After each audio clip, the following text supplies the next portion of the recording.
Voici deux thèmes que nous confondons souvent, la prospérité et la bénédiction.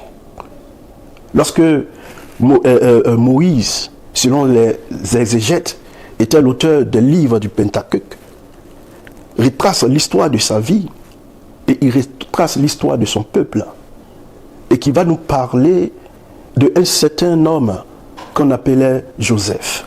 Joseph, je peux dire, par l'arrangement divin, s'est retrouvé en Égypte. Et lorsqu'il s'est retrouvé en Égypte, par encore un arrangement divin, Joseph occupe les premières places du royaume. Chez Pharaon, il a tellement ébloui Pharaon de son don à traduire, à interpréter les songes de Pharaon.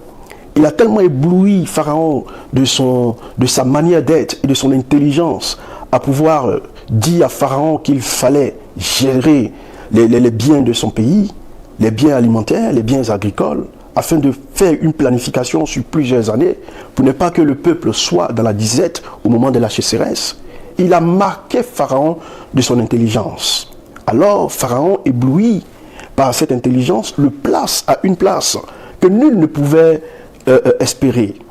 Et lui, il occupe la deuxième place. Après Pharaon, il occupe cette place-là.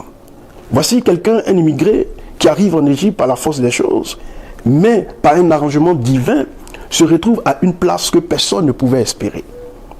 Mais Joseph a pris cette place.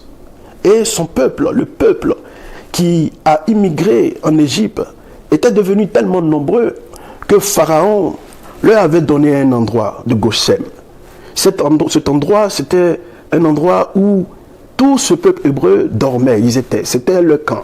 On les avait retirés dans un endroit, c'est comme, je peux dire, dans un endroit, dans un faubourg, en fait. Et ils avaient ce territoire-là.